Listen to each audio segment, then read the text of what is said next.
Hey, what's up, mediums? Welcome to another episode of Live here on Keystroke Medium. I'm Josh Hayes here with my co-host Scott Moon, and today we're talking with best-selling young adult and middle grade author L.A. Starkey. Lori is the author of the Soul Keeper series and the Larius Detective series, and has been publishing books for a few years now, and just told us today she's published 90 total books, finished 90 total books, which is ridiculous to me. Lori, thank you for coming on the show. We really appreciate you taking the time out of your busy schedule to talk with us. Yeah, thanks for having me. I'm excited to be here. 90 books. Yeah, That's insane. How long have you been indie publishing for? Since January of 2015. When we started out, Josh and I, right before the show, we were talking about, he says, well, I'm looking at her thing here on her webpage and she's published 12 books. I'm like, we need to check the numbers because I'm pretty sure that there's more than that. And so yeah, that's my YA stuff. There's just a few there, but we turned to romance, and I bet probably 70 to 75 of them are romance. So yeah. So 23 books or 90 books in 23 months. Is my math halfway accurate? Spot on. I'm a CPA, so I'm going to validate that. There you go. I'm no good at the mathematics. That's insane. So you primarily write romance, or what genre do you preliminarily write in? So last April, when I decided to turn the fiction from young adult into something that was going to make a lot of money pretty quickly, I looked at the romance categories and mystery suspense to make a decision on where I wanted to go. And romance was the spot to go for me. And honestly, new adult, which is that age from 18 to 23, that was just starting to blossom. And so I jumped in headfirst into that area. So a lot of my stuff is that age group, some in college, some just getting out and starting their careers. And so that's done really, really well for me. And that's just is it contemporary romance that you write, or paranormal? It is. It's actually contemporary. We're opening up my paranormal romance line in February next year. Oh, very cool. So tell us a little bit about how you kind of got started in publishing. I mean, a lot of people, it takes 5 or 6 years to kind of catch your stride and know what you're doing. And 90 books in 23 months kind of says a lot about who you are as a person, but moreover, who you are as a writer. So tell us a little bit about how you got started. Sure. So I'm not really a writer. I'm a storyteller. I'm not really a writer in the past, though. I'm much more like a calculus math girl. So I got my degree in accounting and business, and then I became a CPA and worked for 15 years in accounting. And I just kept hitting a glass ceiling, to where I could only go so high, I could only make so much. Please slow down. Please don't be so loud and mouthy. Please don't loud. So I kept trying to figure out where I was supposed to be. I changed, I stayed a CPA, but I changed from public accounting to industry here in Houston, oil and gas, for several years, just back and forth trying to find myself. And I had people tell me over my life, you really should be an entrepreneur. Like, you really need to start your own business and work for yourself, and you'll see things happen. And I thought, oh, that's great, but that's somebody else's life. It's funny how you don't let that come into your frame of reference at all. Like, oh, nobody in my family is an entrepreneur. I'm not supposed to do that. Right. Yeah. But anyways, I in November of 2014, I finally decided, look, I'm going to take one last leap. Like, I was 36 at the time, I think. And I thought, one more leap before I'm 40. And if it doesn't work, then I'll just go back into accounting. But I have to do something. And so I had written one story in 2010, which was my Deceived. It's my first young adult. And I just thought, I love to read. I'll just sit down and see if I can do it. So I wrote that 120,000 word novel in a month at night. And I thought, okay, this isn't too terribly bad. I'm a really fast person, though. I do everything really, really fast, much to my detriment sometimes. Drive fast, everything. How many did that work out to a day? What was your word count? I didn't track it. I do now, but I didn't track it at all then, because I was just free writing. No plot, no anything. Just, what are we doing? Right. Some people go every day by, I write this many words, I write this many hours. Some people just say, I write a whole bunch. I track it now that I'm actually doing this as a business. I usually try to get in, and I binge write, which we can talk about in a little while too if you want, but okay. I usually try to get in, anywhere from 10 to 15. I can do 30 in a day, no problem too. It takes me about 10 hours, but I can do it. When you say 30,000? 30,000. Yeah, 30,000 words. Yep, that's tomorrow and Wednesday for me, unfortunately, because I'm a little behind. Oh, wow. So anyways, let me keep going? Yeah, that first novel. Go for it. Okay, so that first novel I wrote, and this was in 2010. I'm gonna skip back. I wrote that novel, and then I got online to a group called Keystroke, where you give a chapter and they give a chapter, and you kind of just swap with editing and thoughts, and it was fun. I met a group of girls, and it was a neat side hobby for me. And then they said, you need to get this published. It's a great book. You need to get an editor. So of course I sent out, oh, I'm gonna get an editor. This is no big deal. Like. Or an agent. I'm going to get an agent, no big deal. So I send out 200 of them. I get like 300 rejections, like they send it to their friends to reject me. I was like, you know what? Actually, I don't need this shit. So I just put it in a drawer, and I was like, I don't need to deal with this. I don't need the depression from it. I'm a successful CPA. We're doing great. Forget it. So that's right. I just threw it away. I was like, forget it. So then in November 2014, when I thought I want one more shot at something big and grandeur and different, just a different life, not a 9 to 5 or 9 to 10 because you're in accounting, and then you come home and it's dark when you leave and it's dark when you come home. And my husband raised our kids, I just wanted something different. And so I happened to get on Facebook and talk to one of those friends from Critique Circle. And she said, hey, some of our buddies are making 6 figures writing romance in their pajamas. And I was like, no way, that can't be true. Show me the numbers. That can't be true. That's what I said. Show me the numbers and we'll talk. And so one of them did. They actually showed me their numbers, and she made 6 figures that year in 14. And I thought, I'm going to give this a shot. And so I quit cold turkey. And I'm this is a 6-figure income. I was the breadwinner in the family. We just kind of said, how do we cut back to ramen like we were in college? Yeah. We're risk takers. And so we were like, we can do this. I told myself, you have 6 months. So June 1st, 2015, if you do not have at least X every month, not up to the 6 figures, but just X, right, go get a job. And so I opened and closed 7 businesses for that first 6 months. Like, oh, I'll do a book tour, company. Oh, I'll do a accounting company. And finally in April, when I thought, wait a minute, you decided you were quitting so that you could write fiction. Like, you're supposed to be writing fiction all the time, and yet you're creating all these companies just in case this thing doesn't work out. Right. So in April, I finally decided, stop trying to create your own situation and just start writing, and then start marketing, and then start reading and start studying. And I did. And by June, just those 2 months of really focusing hardcore on this is what I want. And I had to know my why. Why do I want it so bad? Why is it so important? I locked in my why.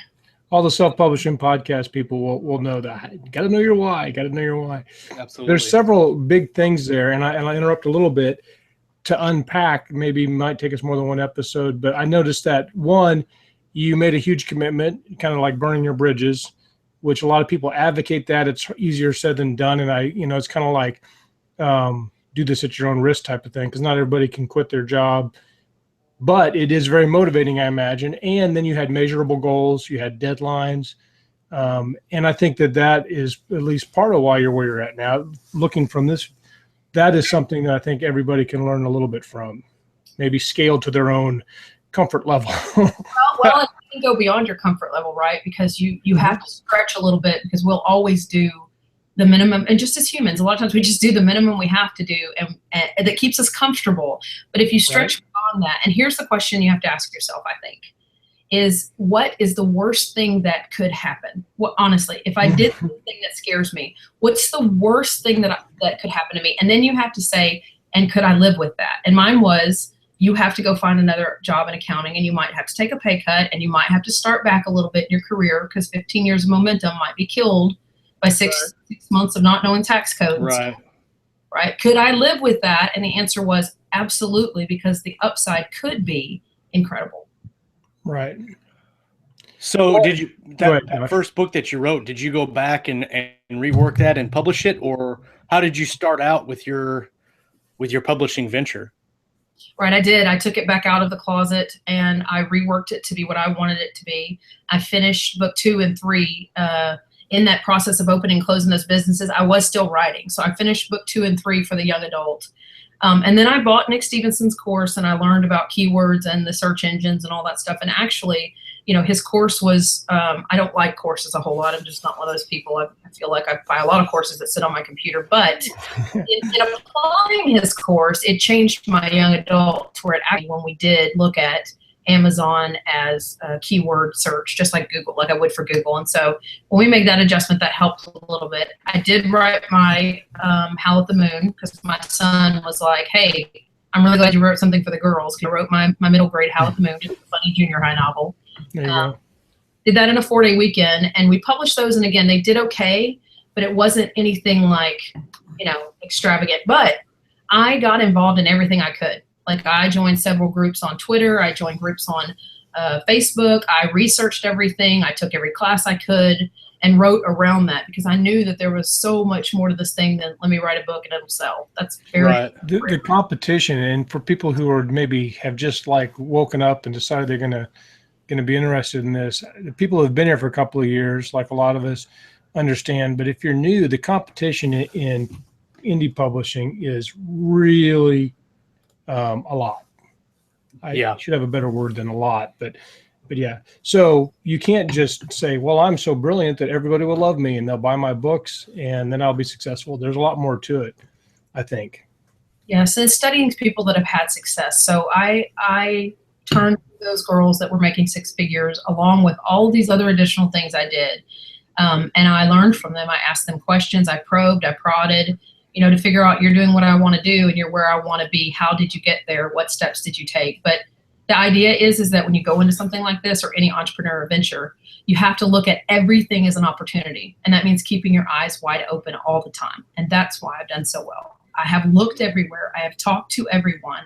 I have written a lot, but that's not why the books sell. The books sell because I live with my eyes wide open, looking for opportunities in every conversation that I have with everyone.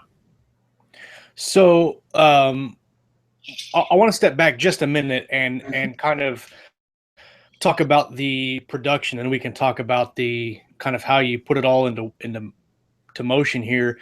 You, on your website, you have a schedule of books, and you said obviously it's not up to date, but on your website you had 12 novels crossed off for 2015, but it looks like that you planned everything out. Did you do this as a conscious kind of, I'm going to do this as a business, I'm going to plan all these out, or how did you come up with all these series and ideas all at the same time and lay them out so that you could be so productive? Sure. And that YA website that you guys are looking at, it just has my YA and my clean paranormal, because all of my romance stuff was separated and tucked under a pen name so that it wouldn't offend anyone. So that's kind of I've come out now at this point, but right. It's like, that's why that's got so few, but I did plan it out. I have a schedule that I created when I really got into romance. I created a schedule to say, what book am I writing in what month and what time frame? And kind of then I decided, okay, as an indie publisher, I don't have someone pushing me or reminding people about me. So I need to have a book out in a series every 3 months. So I would, in Excel, obviously schedule myself, okay, in 3 months from now, you got to write book 3 or book 6, or right. I just kind of fit it into a schedule, but I still live on a very tight schedule. And I decided too, because, you get a little lackadaisical, or you get a little bit lazy and you're like, I'll just write 2 books this month. It's like, well, would you like to go back to ramen and Totino's pizza? Because you can, and so. Totino's pizza is actually very good. Actually, it is. It's like way better than Pizza Hut, to be honest with you. Yes, yeah. I could live on Totino's and pizza rolls. I totally could live on it. Just telling my son the other day, I was like, we don't even have to get pizza. This is $1. It's delicious. Yeah. Anyways. Some pizza right now. You're right. I did put together that schedule, but when I decided I was really going to push myself into this business in April last year, I pre-sold everything. And I will warn you, anybody, pre-sales are very painful if you can't keep up. However, if you can keep up, for me, I would attribute a lot of my success in writing so many books to the pre-sale method, because I kind of convinced myself that Amazon would look at me like I'm not worthy of talking to if I missed my pre-sale dates. That's not what they do. I just had to get to a place where something was holding me accountable to get the pre-sale done. And on a technical issue now, when you're talking about putting this stuff up for pre-order on Amazon, and you can go as far as 90 days, and unless we talked to an author a couple interviews ago, and he was like with a big name publisher, and they will give them like a year because they're special. If you're and in the past, the way it worked with Amazon was, and all the other ones have pre-sale methods too. They're just very different. So like Apple has a full year that you can get just as an indie. You can go out a year. Amazon's the only one that's very firm on their deadlines. Everybody else is like, we'd rather you not move it, but we're not going to penalize you or treat you like a redheaded stepchild if you move it. However, Amazon is very focused on their customers, and used to be you had to have your final document loaded 10 days before the book released, which seems like, oh, that's plenty of time. Not for me, not when you're writing 50 books a year. I need like a day before or 2 days before. Right. So now they've changed it to what I understand, and everybody should check this, but I'm pretty sure now it's only 3 days. It's not 10 days anymore. I think that's a recent update they just did. But you don't hit that 3-day mark or the old 10-day mark, and they'll kick you off pre-sales for the year. And I'm sure put a nice smiley face beside your name. You're right. Put the redheaded stepchild icon on your account. So my question was so, and you already kind of answered it, is what is the consequences of not hitting your pre-order? I put a book on pre-order, and I gave myself 90 days. I was trying to kind of warm up to the idea. So if you miss your pre-order, then what happens? You're kicked off of the pre-order system for a year on Amazon. Everyone else, again, you can move things left and right, but you're kicked off of it. And I just found out the other day that Barnes & Noble's, because I was using Draft to Digital for Kobo and Barnes & Noble's pre-order, but I just I got a Barnes & Noble rep the other day. I don't think I told you that. They stopped me a note and said, let's talk. That's cool. Oh, very nice. That's a big step. That's like a tier up in the industry. Yes, it is. That was very cool. But anyways, they told me they now have a pre-order system too that you can use as an indie. So that was a pretty cool discovery point. But Amazon's the only one that's a stickler. The other ones are like, please don't move it. But if you do, you do. Right. And so you go wide, or some are different, or what? I go wide. I decided to go wide in February this last year, and I tripled my income. Like when I put my efforts into looking at the other ones, Apple's probably about 55% of my income right now. Really? Yes. That's impressive. iBooks typically isn't known for being an indie author's catalog isn't typically known for that big of a amount. What do you attribute that success to? Anything do you know? Yep, absolutely. It's free content. Apple is interested in their iOS, and so they want people to give free content so that their users will be using those phones even more often. And I have 10 series, and I do a loss leader, right? So the first book in my series are free. So I have 10 free books. And so I think that's been a huge So they did that. You're speaking their language there, right? Yeah, and I knew that. Like I researched them and figured out how do I speak their language. I haven't figured out how to speak Kobo's language. Barnes & Noble's, I spoke their language the other day. I did an interview about the prolificness, and they sent me a note and said, wait a minute, where have you been? I'm like, oh, that's not my name. Like on the books, Lori's not my name on the books. That's why you don't know me. So nice. So how did you make the decision to go indie? I mean, you mentioned that you sent a whole bunch of letters out and got rejected, and that seems to be the common thing with traditional publishing. You get rejected for a number of years, and then finally after 10 or 15 years of not going traditional, you try indie. But you didn't seem to wait that long. You seemed to kind of jump right into it. Did you just were done with the rejection letters, or did you saw the potential in indie publishing? Yeah, I just saw the potential. I mean, I like the idea of having control. I feel like now at this point in my career, after 2 years and having several reps and having some great interviews, I could probably go traditional, I feel like, on a book by saying, here's what I've done and here's what I've, accomplished. Sure. But I don't think that I would want to. Like, I like having full control. And if I ever did, by the way, if I ever did go, it would be one book or one series. And the only reason would be because I wanted to use that as an advertising medium, not necessarily like, oh, I'm traditionally published, but because they name out so far, I would hope that would go over to the other books. That it would just be like trying to treat them like a book club kind of thing. Right. It's another angle, another inroad, another opportunity. Like you're saying, you're always interviewed. So you're obviously very very motivated, organized, and creative. So I was going to tell Josh earlier the story because he asked me kind of where I ran into you or met you the first time. And so here's the story. It's real short. But so I go to the Smarter Artist, and at the end of, I think it was either the first day or the second day, I can't remember which, but you got up there with your notebook. You obviously remember this, but you got up there and you said, well, I'm going to wait till the end. And you let everybody else ask their questions. And about, 10, 15 people got up there and asked their questions, and the host go through all the stuff. And then you said, okay, let's get started. And then you had this list, and it was very organized, and it was like, bam, bam, bam, down the list. I need to answer to this. This is what I think about that. And it kind of like stunned the entire room. There was two huge moments at that conference with the audience. There was the Ben Hale moment everybody knows about. And then there was the Lori Starkey moment where people were like, you know what? She does things differently than the rest of us. And it was obviously that that you are somebody to pay attention to because you have enormous success. So that's Josh is how I met Lori, and that's why I knew when you told me she'd written 12 books. I was like, I think we need to check the number. I think she, which is crazy because you would say 12 books in a year would be a phenomenal feat for any normal author, and then you're like, no, that's child's play. I did 90. But you'll write 10 hours a day, like you said. I mean, I know I've messaged you a few times, and I'm like, what are you doing? Well, I've been writing for 17 hours straight or whatever it was, because you had, like, when you wrote the book in a day a few months ago, that was a major accomplishment. Let's talk about that for a minute. How did you even come up with writing a book in a day? Well, here's the deal, twofold. I am an optimist, right? And so I set that thing on pre-sale and ran out of time. And I knew that I had about 2 days that I could do it. But I thought, you know what? I'm going to be optimistic and turn this into something that could be really cool, because my nonfiction platform will come out next year. And I want to show people that you're capable of doing far beyond what you think you're capable of doing.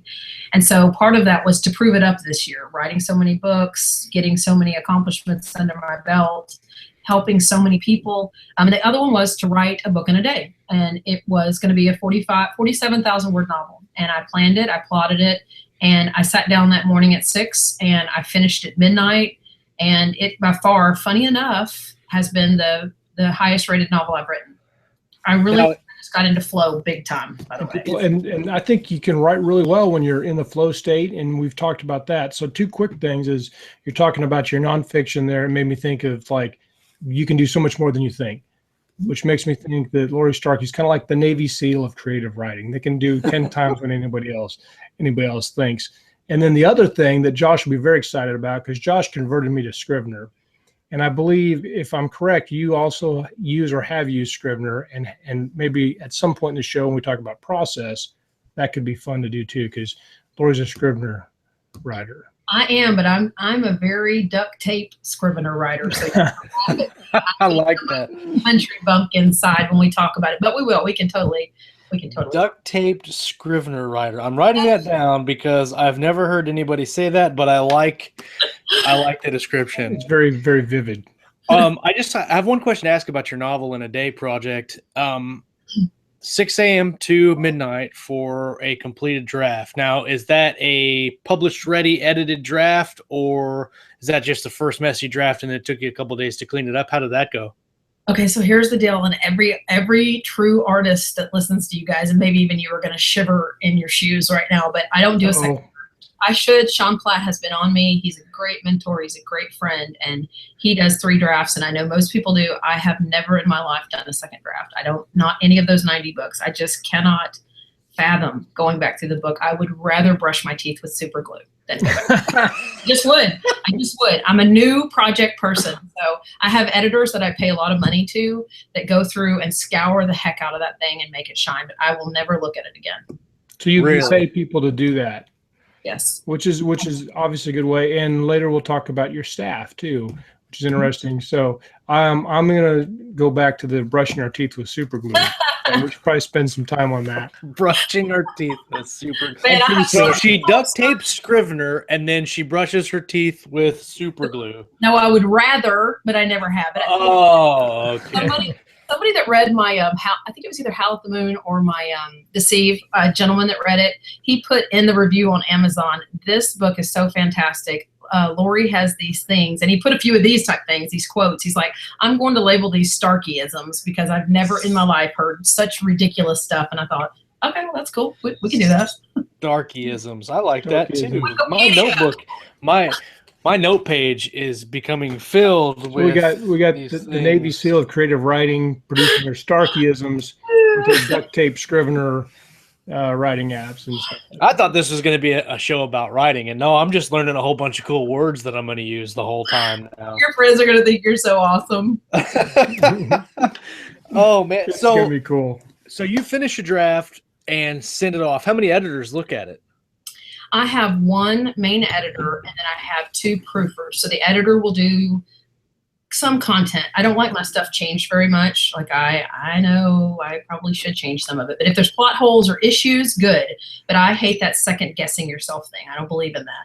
And so that first draft comes right from my heart, right from my mind. I completely have set myself up. We talk about process, I'll explain this, but I've set myself up a sandbox so that the childish and fun and, open-hearted part of me can get in there and dance around and throw sand like a fool and write the entire book and have fun. So I don't believe in second guessing it. Now my editor will come back and say, you have some plot holes. Like you did not wrap this up. Last week I wrote a 60,000 word novel in 2 days and it was a suspense. And she came back with like 6 plot holes and I was like, oh my God, like I'd rather like mop the floor with my tongue than have to.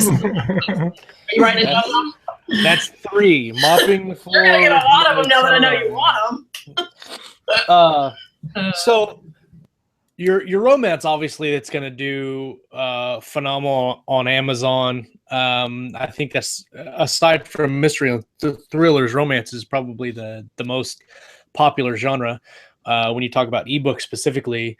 But you're also a young adult and middle grade writer. Do you see the same kind of success through ebooks for those genres? I've talked with some middle grade authors where their success is not generally through ebooks, but from like going to schools and doing paperback, presentations and all that stuff.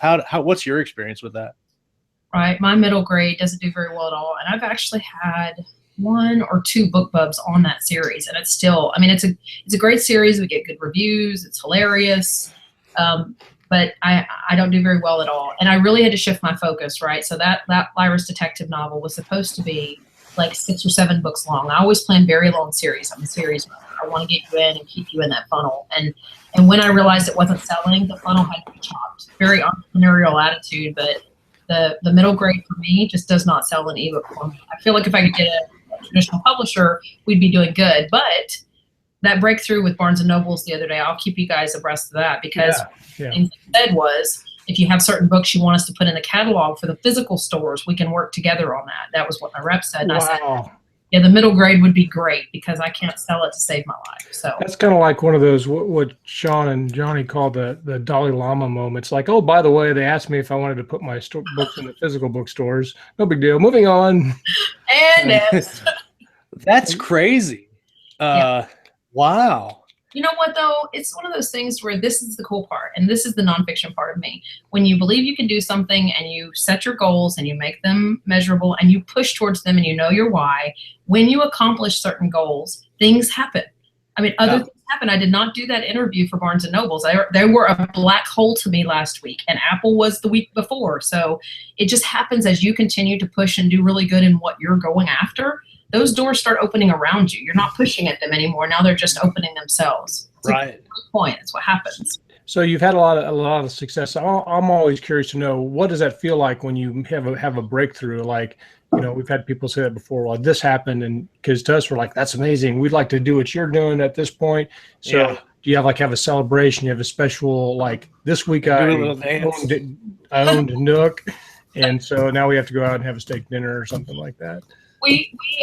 We've had some really cool celebrations lately, and I think I have such a celebratory family. My brother works for me, and Jacob, my husband, works for me, and we'll talk about that later. But we always are having a good time. We're always in here dancing around or being stupid or having fun together, living life together. But for those moments, I'm very I won't say religious, but I'm very deep into my faith, and so I'm very, very, very grateful to God for every one of those moments. And I think for me, it's more of a moment to just give Him worship and honor, and to say thank you so much for helping me push through these things. And then we get up and we go see a movie in the middle of the day with all of the other people. I'm like, this is my brother. Last week we went to see a movie and he had his phone. He's 29. He's a goober, but he had his phone and he's running down the aisles in the middle of the movie like, look, we're the only ones here. We're not even retired. I was like, you were working on me. That's awesome. Yeah. So where are we at? I know we're moving pretty fast. I don't want to get too sidetracked because I'd be really curious to talk about your organization. Let's talk about it. We're good. Okay. Because when I first met Laura, I walked up and was trying to learn people's names and stuff, and I talked to you, and I think was it your brother that was there?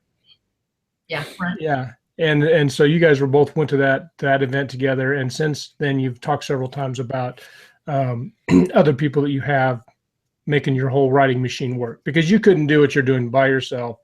You have editors, proofreaders. That was a question I had earlier. With your proofreaders now, most people, most writers that have proofreaders and beta readers have probably been frustrated at some point in how long it takes to get feedback back. So I'm assuming you have a different process, or maybe they're paid or something to get them, because keeping up with Lori is probably not exactly the easiest thing in the world. Right. It's been a really, honestly, the biggest challenge we've had in the business has been finding people. I mean, it just has. And I'd given up for a while, and I got a life coach about 6 months ago, and he's like, "You're being ridiculous. Don't give up. Like, people are out there. You just got to find them." So that's the encouragement for anyone who can't find anybody. And I'm still looking for a few more people. Like, we still need more help. And so, but anyways, my proofer and my editor. So my editor, you know, I would assume I'm one of her main clients. I mean, because she does everything for me. Like, I send a book through her. But the proofers have kind of come out of the woodworks as we were writing so many romance novels. I released a book a week all summer and most of the spring for my Allie Parker line. Like, those girls got those books. And so what we did was we built our art team, or what we call the launch team, and we fed them old books too. Like, you can have access to the full backlist if you want to. And I think part of that was coveting that relationship with them and emailing back and forth and actually having a relationship. That was a lot of work on me at first, because I was working 18 hours a day trying to covet that relationship. And then I tried it to Jacob, my husband. But over the course of that, what happened was we had multiple people who just love grammar. Like, again, not me at all, but love grammar. And so they would send us notes like, "You need to fix this, you need to fix this." And several of them kind of bubbled up, like they were the first ones to have it in. They always gave us great feedback. Mm-hmm. And those are the ones through the launch team that we've kind of pulled over. So the one I'm going to see this week to hire as a PA, she is my lead proofer right after my editor. And she actually was part of the launch team. That's how that happened. It was one of my tribe that kind of bubbled up, and we decided we need to use her. So she knows she's invested in us. She loves me and Jacob. She's come to several events, and we've treated her well. We've given her tons of my physical books, and, you know, taken time to talk and just all this good stuff. And it's the fostering of the relationships. It's very hard to go, "I'm going to get beta readers, and okay, you guys read the book and have it to me by this date." There's no incentive there. There's no relationship. There's no foundation. So you either need an incentive or you need a relationship, and both take something, right? So the relationship's my time. The incentive is my money. Right. And so what is you keep saying, using the phrase team. What do you have a team to do? What do the individual people on your team do? Sure. So, and we just reorganized this about a month ago because I had them doing all the wrong things. I'm very controlling, obviously, right? Very controlling. I want to do everything myself, and I have for a really long time. So turning things over that mattered most to me has been very difficult, which would include, how do my books sell? You know, how do we get book bubs? What do the reviews look like? It was just the main core of my business that brings in our income. And so I sat down and disaggregated all of that. And I said, okay, my brother's useless in the area of anything related to admin. So I've created a side business, and he's running that. And then my husband, we gave him the launch team. And of course the girls fell in love with him. He's cheeky, he's cute, he's a coach. It works well. And so he did all of that. And then we finally shifted it over when Mary, who I'm going to go visit this week, one of my launch team members, when she bubbled up, she's very good at Facebook. She's very good at dealing with the girls on Facebook. So we turned the whole launch team over to her. And the launch team that we have is between 300 to 400 girls for three to four pen names, different groups. Wow. So there's 1,200 people that she manages. And we turned all that over to her, and I'll be turning some other things over to her when I go visit, like Goodreads giveaways, more attention on Facebook, drilling down into what really matters and taking all the fluff out, which is what I was giving everybody. Oh, you work for me here, just do some fluff and we'll grow into it. And then I have another girl that works here, and she does analytics for me. She's just absolutely loves Excel. And so it's her part-time job on the side, and she does analytics on my sales. She runs my Insta freebie downloads and tries to get all the MailChimp stuff together. And then we'll move her into helping a little more with that. I've trained Jacob to do release days, which doesn't sound like a big deal, but when you release once a week, it's a big deal. Awesome. Right. Yes. And so he does all the release days. He's learned how to do all the social media posts. He formats everything for me, and we do a lot of formatting because we're always updating, and we're always trying to get on the 5 or 6 sites that we sell on. And so you're formatting the actual books? Yep, or the actual books. Something with the websites, formatting the books. Just the books. I have a subcontractor that I work with for my website, and she does a lot of the hands-on stuff for me too. And I just pay her by the hour. Do you guys use Scrivener to format? No, I don't. I probably should, but I'm going to actually move to Vellum. Vellum is something that I've heard about lately, and Somebody else talked about that the other day. everywhere I look, everybody's like, this is the one way we've seen to create a pretty ebook. And so for romance, it would be nice to have a pretty. I put it in there last night. I tried to use it. We're in like a hellacious trying to get everything loaded onto Barnes & Nobles from Draft to Digital, because that was another thing. I love Draft to Digital, but talking to Kobo directly, they said, I'm glad you're on Draft to Digital, but we're not promoting anything that's not on Kobo, like directly. And then Barnes & Noble said the exact same thing to me the other day. So we had to unload and reload 60 books from Draft to Digital. And Barnes & Noble is it's not as bad as you think it is, but when you first try it, it's like, this is painful using NookPress. But I did it on one book, and it has been a couple of years ago, and it was a little clunky, but then again, that was 2 years ago, and things changed quickly. Yep, it's gotten a lot better. And once you've done, 10 of them, when you're in your process, you're like, this isn't bad at all. I can do this. Yeah.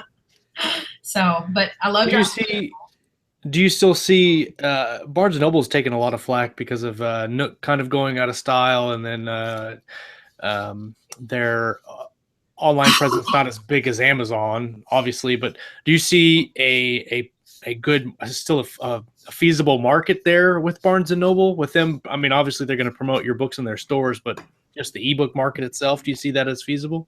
Absolutely. Like when we dissect my income, 55% of it is Apple, and then I would say probably 28% is Amazon, and the rest is Barnes & Noble's.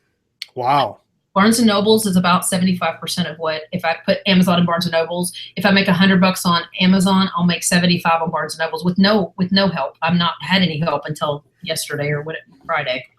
I wonder if that isn't genre specific for the type of success that you're having with. I think it's really. I'll tell you why my success has blown up is because of BookBub. I learned how very quickly. And I talked to a lot of people, but I learned very quickly to see what BookBub was looking for. Yeah. And so I just got my 8th BookBub this year. So that has been a massive shift. Wow. That has been one of the biggest shifts. I had all the products there. I've been making the connections. And then when BookBub hit in January, that's when we turned a huge corner. And then they just kept hitting. Because I was literally looking for, what are they looking for? And I work very hard and I schedule very organized. Okay, I know I'm going to apply for a BookBub. Let me make this thing literally shine before I send off That's been a big topic this year in indie publishing is right to market. So this is like a whole new, it's kind of like right to market X. Is because you're writing to market, right, but you're also writing to, I guess, a distributing platform, kind of. I am. I absolutely. And here's what's funny. And, Sean and I have talked about it. He's like, this works well now. And I'm like, I'll be ready when it doesn't work, but it is working well now. And part of it is when I write a book for romance, unless I'm writing a longer standalone novel, if it's a series, I write 46,000 words because that's exactly 150 pages, which is exactly what BookBub will take. Like I write specifically to try to get a BookBub as well. And if it's not working, I change my cover. If it's not working, I'll change my blurb. If it's not working, I'll get people to review the days before I actually put in for the BookBub so that fresh content is coming up on that page. So there's no need to write an 800-page book when they really need 150. And so real quick, before I forget, we should talk about book covers because you said that's important. Change your book covers and book product description or your book blurb. That's something that does not get covered nearly as much as other stuff. And it's hard for writers, and it seems like it shouldn't be, but if a quick look at some of the book descriptions on Amazon or Nook or wherever will show that people just kind of do it as an afterthought. Yeah, so, that's very hard to drill down, isn't it, though? Yeah. I mean, so do you have anything that helps you do those things in a kind of an organized or any secrets? Just tell us the secrets and we'll do those. Sure, and I know I keep adding stuff, but I don't want to forget this. Let me also say, before we tell the secret, and I don't have one, but I'll make up one.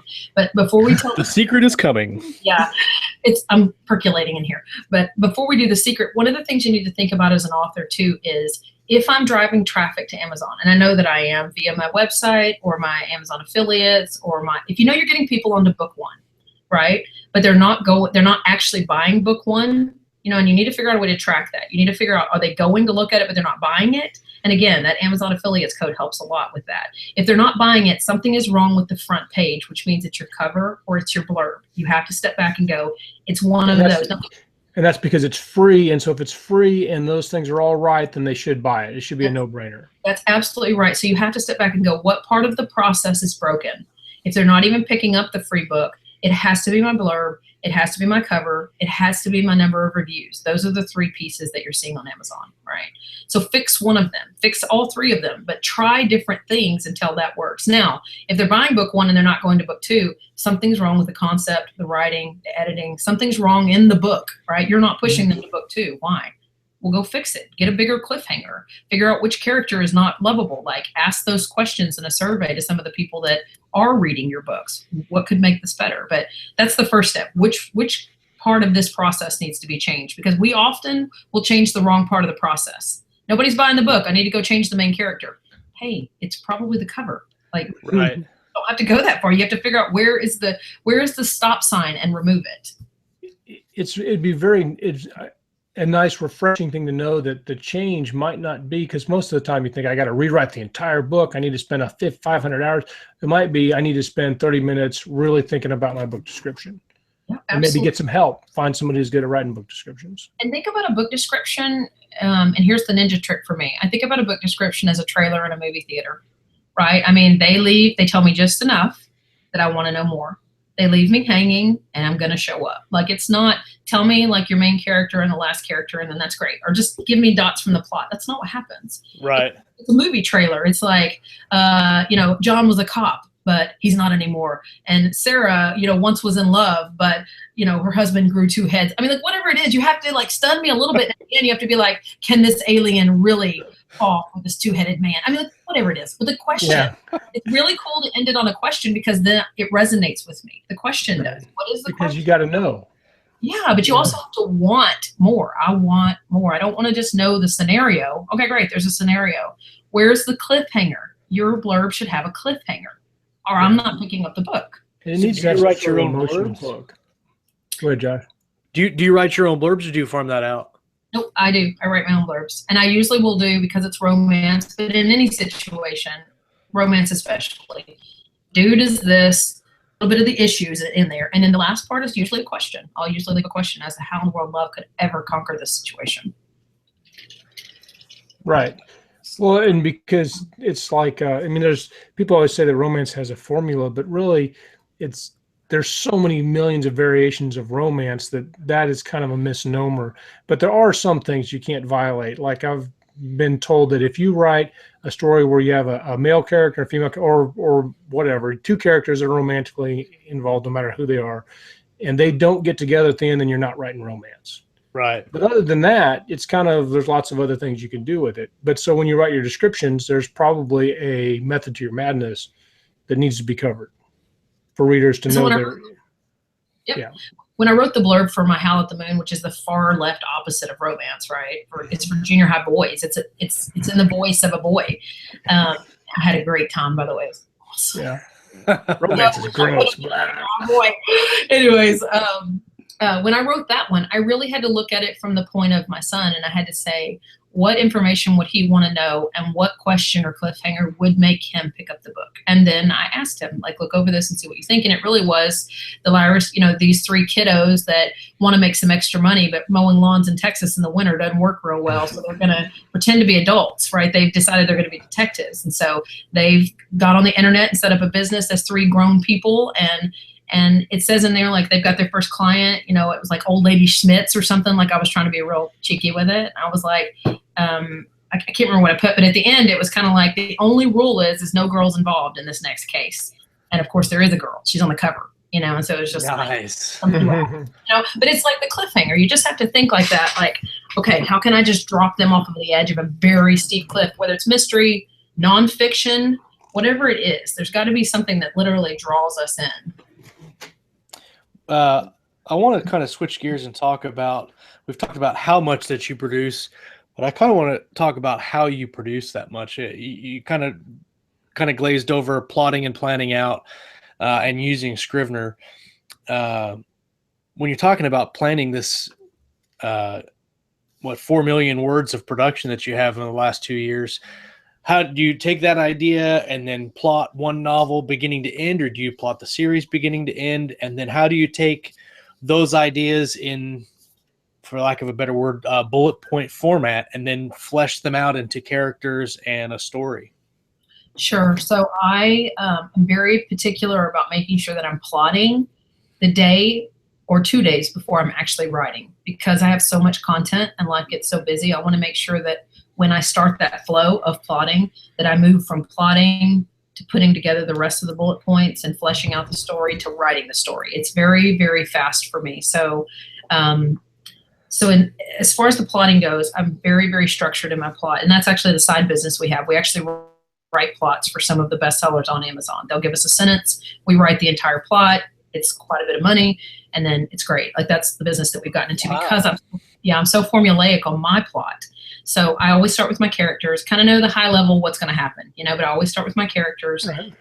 I'll flesh them out, just what they look like, a few backstory things. I do not go into like 50 questions or any major, this is no major production. I just want to know what they look like. They're going to grow during the story, right? Or any points that I need. Because you talked about the sandbox. You're making a sandbox. You're going to play on this play while you write it. That's right. And that's what my left brain does. And it's funny, someone asked me, they said, well, this plotting, that's right brain. I said, I know, but my left brain controls it very steadily with the template that I use. And I think Scott, I think you have that template that I have. But yeah, you said, I think that's one of the first things I asked you after we met. I was like, hey, can you tell me this? If you have that template, I'd love to share it. If you can get it to me, we can share it with on our blog when we post the blog post. If that's something that you can share. Yeah, what I'll do is I'll send you one of mine, just in case that was one of my clients. I just want to make sure. I'll send you one of mine, though, and you're more than welcome to share it. But I get my characters put together. I always have the location. Where am I going to be? What cities are we going to be visiting? So that I never have to guess as I'm writing. Like, where was I at? What were we doing? So I have my cities. I have the time of year and the temperature, the weather that time of year from a little bit of research. And then I do plot points. So I'll do like 3 or 4 points, nothing in depth. And I'll decide what are the main points I want to hit. And then I'll bust it out by chapter, and I'll go chapter by chapter. And I usually do dual POV. A lot of people have gotten where they enjoy seeing both male and female point of view. And even in my young adult, I do dual POV. Like, I want to show everybody's thoughts and yet not have it, universal. Right. Then chapter by chapter, I'm just going down and I'm putting maybe like 4 sentences about what's going to happen. And it's a movie in my head. That's part of the thing that, I'm probably moving a different way than some artists do, but I love movies and I can see movies in my head and my plot becomes a movie. And so I'm writing 4 or 5 sentences for each of those chapters by the end of it.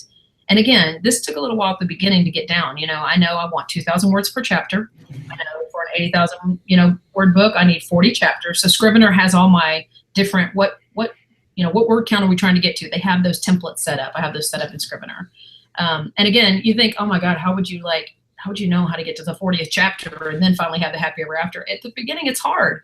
You're thinking to yourself, 2/3 of the way through, I want them, or 1/3 of the way, I want them to meet. So you just go down to chapter 7. This is mathematics, right? And put right here. And I'm just filling in the rest of the stuff. But after you've done it so many times, you literally will find that you're capable of doing the same type of thing. Your mind just gets into this method where it's like 80,000 words. We got to have them meet 1/3 of the way through. You don't even have to think about it anymore. You're just going through the process at this point. But it's flexible enough, it sounds like, that it's going to be different every time, because there's no way you could write the same story twice in a row. That's exactly what I was getting ready to ask. Through 90 books and with the templates that you have, how do you keep from repeating stories and repeating characters? I mean, obviously some of them in a series you're going to repeat characters, but how do you keep from repeating stories? Again, it's a movie to me, and the template is a blank template. So it's not ever like, okay, 1/3 of the way through. It never says that. I just know from my romance, from studying it, this is what I need to do. But if it's a movie to you, and that movie can really tell a story of real life. I mean, if you think about what romance is doing, or young adult, or mystery suspense, it's telling a real story that could exist somewhere. And basically, that means that if the story was about Josh, you, and someone else, I have to know your character. You become, in my head, I become part of you. I'm living through your eyes and talking like you and doing all of these things. So if I move in my next story, it's not about you anymore, but now it's about my husband, Jacob. I'm living through his eyes. I'm talking like him. So the story is never, ever the same, because it becomes like a real living thing for me. It's a movie. Tom Cruise can play in 10 movies, but he's never the same in any of those 10 movies, because he's a new guy. He's a new character. He has new circumstances, new love interests, new situations, a new backstory. Right. So there's never the option for it to be the same. New soundtrack. Yeah. Very important to have a soundtrack if you're a hero in a story. Yeah. Do you type all of your drafts?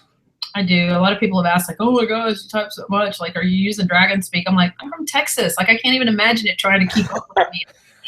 No, I don't use Dragon Speak. I just type. I can type 3,000 words in an hour. And so that's the mechanism by which I know my time frames, and I know I can get it. It's 3,000 words an hour, and I just get into flow and I go. And let me say this, when you do your plot, one of the things you might want to think about, this is just my opinion as a reader, is that I like a very consistent setup. Like, and I don't mean like I know this is going to happen. I mean like chapter 1 is around 2,000 words and chapter 2 is around 2,000 words, because I can't stand it when I get into a chapter and it's like 300 words and you're like, why are we already on to the next chapter? Like, what happened? And some people sporadically like that. And so when I decided, not that this is right or wrong, but I decided that I wanted a consistent reader experience, so that my readers never have one of those jolting moments like, wait, is the chapter over? Like, I had 10 more minutes to read. I can't start the next one. I wanted them to know, like 6 or 7 pages every time, every time. So that wasn't one of the things that ejected them from the story. That's interesting. I know that my earlier chapters in a book, or when I'm starting a project, tend to be longer. And I know I've noticed lately that they get shorter as I proceed. And I think it's because in the beginning of the book, you're setting the stage and you're world building and you're trying to get some information across and stuff like that. So I guess what you're saying basically is that you make a conscious decision on those things and how long they are. I do, and it may sound weird, but I feel like it presents a very consistent experience. And that means something silly, but I think when you're reading a novel, especially fiction, you could so easily get ejected by something. I wouldn't want it to be that for me. Yeah, so, we tell a great story, and the bottom line is, does the reader enjoy the story, and are they going to want more? So those are some interesting insights. I'm not sure I've heard. That's a new one. So lots of new things in this episode. I'm trying to think if there was something that I had that I wanted to ask you. But touching on your team, just really quickly again, you said that you're still looking for team members. What are you looking for? Oh man, that's a really great question. Ah, yes. I know. Josh's really good question. Right. You know what it is? It's like you have such a big wish list. It's like I have such a big wish list because I have several pen names that are opening. And one of the pen names we're opening this. Actually, it releases on the 22nd. We're going to try to run the KU boards. Like I want to see if I can play KU. And so we've opened up a pen name specifically to run KU. And so it's some of those kind of things. Like I wish I could have someone who could literally PA beside me and me say, okay, we're going to do KU. You're going to have to run analytics. You're going to have to run specific ads. You're going to have to get in specific groups. You're going to have to post on Facebook. It's just those things. I have 2 partnerships that I'm doing next year that are collaborations. Like I wish I had someone to help manage that collaboration process, you know? And so I think it's just things like that. It's the wish list. I think if I could push one more thing off onto a full-time staff, it would be formatting. Jacob and I spend a lot of time formatting, and I'm trying to optimize. We try to optimize all the time as we go. And so we're trying to figure out how do we format in a way that doesn't have us formatting 5 files. And I think I figured it out the other day that links just need to go to my website, because I'm very consistent with making sure that when the reader is done, the very next thing they see is, here's the next book. You really should go get it. Like, don't even I've thought about that before. When I was doing books, I had all these book links and stuff, and I'm like, I know they say you should drive the book from a sales perspective. It should be easy to get it. So the next thing you click should be to buy the book. But if you're publishing and all these, because you can't publish a book that has Amazon links to Kobo or whatever, so maybe everything just went to my website. I wouldn't have to update everything all the time. Yep. We've been going through that process right now. Like right now, the way we've done it is we sell on 6 sites. And so we have all 6 of those have their own file, and we have to update the links. And we have to, wow. And so we decided today, my website's finally starting to drive a lot of traffic. And I thought, you know what, never mind. Like I'm just going to send them to the website page, and that way we won't have to do it. But that means we would have to go redo all 70 or whatever books we have in romance now to go to the website. My husband's like, Yeah, we're not doing that right now. Turning that ship is a little bit harder than maybe if you just had one book. So iceberg right ahead. Yeah, iceberg, move. Actually, he doesn't even do that. He just jumps into the water. He's like, to hell with it. Yeah. All right, new ship. Let's get a new ship. Yeah. So let's do this. Let's say people have watched us this far. They're fascinated by everything we've talked about. And where would they go, or what type of, because normally we try to talk about your books that you're doing now, or where do you want people, a brand new reader, to go now? Where should they start reading your books? And then let's talk about those books a little bit. Sure. So if they're interested in romance, my pen name for romance is Allie Parker. The best place to find information is allieparkerbooks.com. And all the series are on there. We have a huge, and I would start with Jaded, actually. Jaded is the title of the book. It's a great book. It's a 3-part series, but they're all standalones. They're standalones. About 3 girls that leave college in New York, and they go to Maine to start a new life. And the second chance part of it is each of them has had their heart broken or something has happened to them. And so there's a lot of heavy emotion that gets really high lifted because of the element of love. And both the boy and the girl in the story are struggling with the same types of things. So book 1, Jaded, they're jaded about love in general. Book 2, Justified, they're way more into lust than they are love. So that was and then book 3 is Judged, and he is from a mafia family, and she has been overweight for a majority of her life. And she's a baker. And so it was really cool to help my girls get through some of the things that we deal with as women. And so that's what those 3 novels were. And my project this Christmas is to write novellas off of each of those couples. Those were written last year. So everybody's like, can we have a little more? I'm like, let's do a Fruity Christmas novella, even though I'd rather slit my wrists than do it. I'd rather brush my I don't watch Hallmark movies. I'm such a dude in this head right here, seriously. And so I'm just like, oh my goodness, can I write anything but a Christmas novella? But everybody wanted them. So I did write, I've just loaded my first one, and I'm going to write the second one tomorrow, the third one on Wednesday, and then we'll see about the fourth one. But Jaded's now let me say this. My nonfiction platform, funny enough that Josh said I was insane, is called insaneingenuity.com. And it will kick off next year. We're in the process. I've storyboarded everything from starting my own podcast to getting my blog running to giving tips and tricks. I've done a lot of crazy stuff over the last 18 months. And so I'm excited to not only share that, but hopefully to energize people. Everybody gets very down because this is so overwhelming, but it doesn't have to be. And so I want to kind of flip the idea of insane on its head. Right? So are you starting a podcast next year, or is that you're just talking about podcasting? Yes, no, I'm totally starting one. Look. Oh, surprises. Can you see it? Like I totally bought my mic. Oh, yeah, hey, that's the exact same mic that we use. Well, I've got the blackout edition, and Scott's got that one too. So yeah. No, we're totally gonna do it. My brother's gonna join me because we're like Beavis and Butthead when we get together, and so I thought it'd be fun to have him kind of play the poking at me. Josh you can ask Josh technical questions like which way the mic is faced, because apparently I haven't really tricked out with that. Don't have it set up backwards for half of the episode, and then you're like, I don't know why it's not so loud. And then I looked at it on his setup one time, and I'm like, dude, your mic's backwards. You need to turn it around. Because you saw the picture I took of my setup there, and so yeah, I'm not afraid to make fun of myself. Everybody knows that I'm very clumsy and I do dumb stuff. Yeah, so my little brother Brent, that's going to join me, that you got to meet, Scott. He wanted to borrow a bike not too long ago because, like, I'm going to get into shape. He was captain of the rugby team at our college. I'm going to get into shape. It's been a few years, and I was like, all right, buddy. So we take the bike over there to my mom's house. So he's going to ride it over here. So not only does he get on the bike and the back tire's flat, he doesn't realize it because he's a doofus. He turns. He has the handles the wrong way, and he's 6'5", so he's bumping his knees on the handles as he's trying to drive. He's like, these things are not going the right way. And so when he got over here, he didn't get over here. The bike blew like halfway here. Pouring sweat from the CVS. I don't have a car because Jacob took it or whatever. I'm like, sorry, buddy, but I'm going to share the story with everybody. That's something exactly that Scott would do. Yeah, but he would get so mad at the bike. He does this. I get a lot of messages from him. I got him into Apple this year. And so he's still trying to learn iTunes and Mac and all this. I get messages from him all the time. And sometimes his curse words come through, and then sometimes his curse words are the stars. And one of his messages he sent through, he's talking about iTunes, and it was like 3 like discernible words, and the rest was stars. And I said, I don't have any idea what you're talking about. Yeah, if you know me personally, I also can definitely swear it up a little bit like that. Yeah, if that's the brother that I met with you, first thing I was like, who brought their own bouncer? That guy's huge. Well, Lori, it's been fantastic to have you on the show. You mentioned AliParkerBooks.com, and that's ALIPARKER books.com. Is that right? You have a Facebook, you have a Twitter. Would you like to share those at all?